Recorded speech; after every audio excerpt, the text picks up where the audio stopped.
Hello friends, good evening. বছরের শেষ দিন বলে কথা, একটু না ঘুরতে বেরোলে চলে? তাই সন্ধেবেলা চা পার্টি করার পর সাজুগুজু করে আমরা বেরিয়ে পড়েছি। আমরা যাচ্ছি আমাদের বাড়ির একটু পাশেই একটা মন্দিরে, কাশীপুর উদ্যানবাটি। আশা করি তোমরা সবাই চেনো। 1 জানুয়ারির দিন এখানে বিশাল ভিড় হয়। লোকেরা মাঝ রাত থেকে এখানে রাস্তায় লাইন দিয়ে দাঁড়িয়ে থাকে ভোরবেলা ঠাকুর দর্শনের জন্য।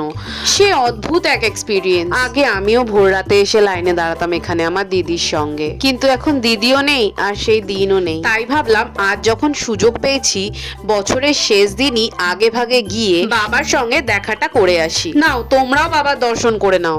এই যে বাড়িটা দেখছো, এই বাড়িটাতেই বাবা থাকতেন। এর দোতলার একটা ঘরে পুরো উদ্যান বাড়িটাকে ফুল দিয়ে এত সুন্দর করে সাজানো হয় 1 জানুয়ারিতে, যেটা না দেখলেই নয়। তোমরা এসেছো কেউ 1 জানুয়ারিতে উদ্যান বাটিতে?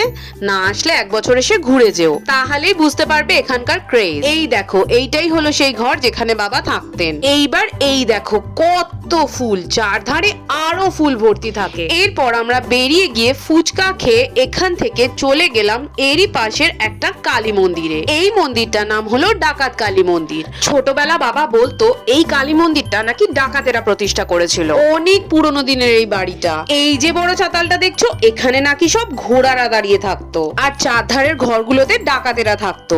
আর এই যে কালী মূর্তিটা, শুনেছি এই কালী মূর্তির পিছনে একটা সুড়ঙ্গ ছিল, যেটা দিয়ে নাকি গঙ্গার ওপারে যাওয়া যেত। কি রহস্যময় একটা ব্যাপার, তাই না? সে যাই হোক, আমি আজ প্রসাদ পেয়ে গেছি, এতেই মন খুশি। তাহলে চলো এবার বাড়ির দিকে যাওয়া যাক। তোমাদের সাথে আবার দেখা হচ্ছে বাড়ি ফিরে। আপাতত টাটা।